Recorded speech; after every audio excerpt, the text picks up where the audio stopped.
Sexual reproduction in plants. In this video, you will be looking about the post-fertilization events.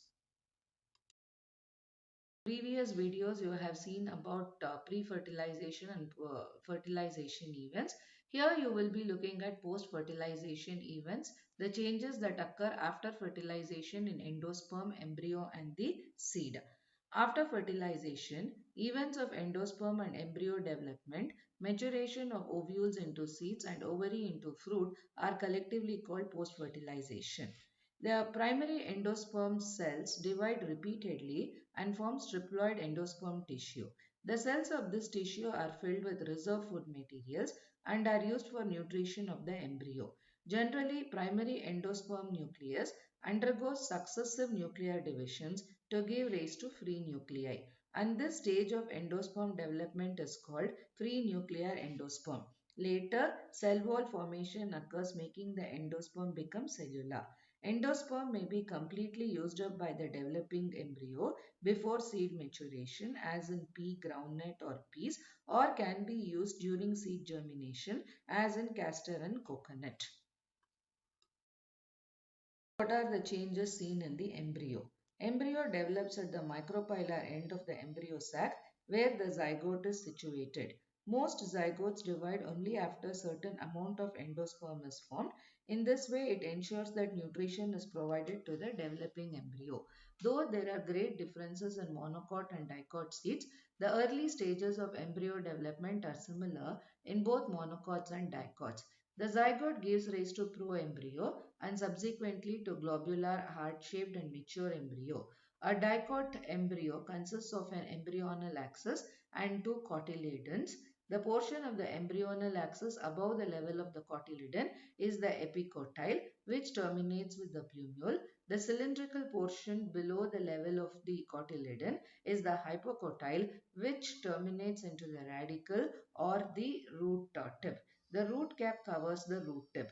Embryos of monocots have only one cotyledon. In the Poaceae, cotyledon is called scutellum. Scutellum is situated towards the lateral side of the embryonal axis. At the lower end, embryonal axis has the radicle and root cap enclosed in an undifferentiated sheath called the coleorhiza. The portion of the embryonal axis above the level of scutellum is called epicotyle. Epicotyle has the shoot apex and a few leaf primordia enclosed in the coleoptile. Seed. Seed is the final product of the sexual reproduction. It is often described as fertilized ovule, and seeds are formed inside the fruits. A seed typically consists of seed coats, cotyledons and an embryonal axis. Cotyledons of the embryo are simple structures, generally thick and swollen due to food reserve. Mature seeds may be albuminous or non-albuminous or exalbuminous. Non-albuminous seeds have no residual endosperm as it is completely consumed during embryo development, as in pea or groundnut. Albuminous seeds retain a part of the endosperm as it is not completely used up during embryo development, as in maize, barley, castor, etc. Occasionally, remnants of nucellus are also persistent. This residual persistent nucellus is called the perisperm. Integuments of the ovules harden as tough protective seed coats. Micropyle remains as a small pore in the seed coat. This facilitates the entry of oxygen and water into the seed during germination. As water dries up, the seeds become relatively dry. General metabolic activity of the embryo slows down. The embryo may enter a state of dormancy due to unfavorable conditions, or it might germinate. Ovary will develop into a fruit and ovules into the seeds. The walls of the ovary become the fruit wall called the pericarp.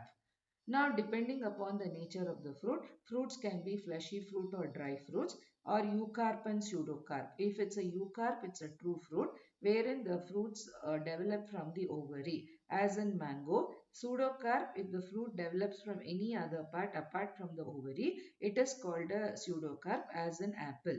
Now, parthenocarpic fruits are the fruits that develop without undergoing fertilization. Example, banana. Now, seed formation is a more dependable process. It is a better adaptative strategies for dispersal to new habitats.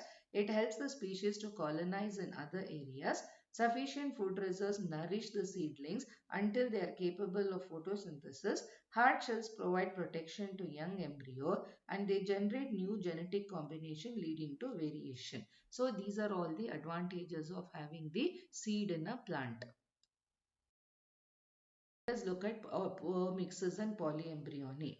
Apomixis is formation of new individuals by asexual methods which mimic sexual reproduction, including seed formation, but does not involve the fusion of gametes or sex cells. The organisms reproducing through apomixis is called an apomix, and it can occur by gamospermy, parthenogenesis, or apogamy.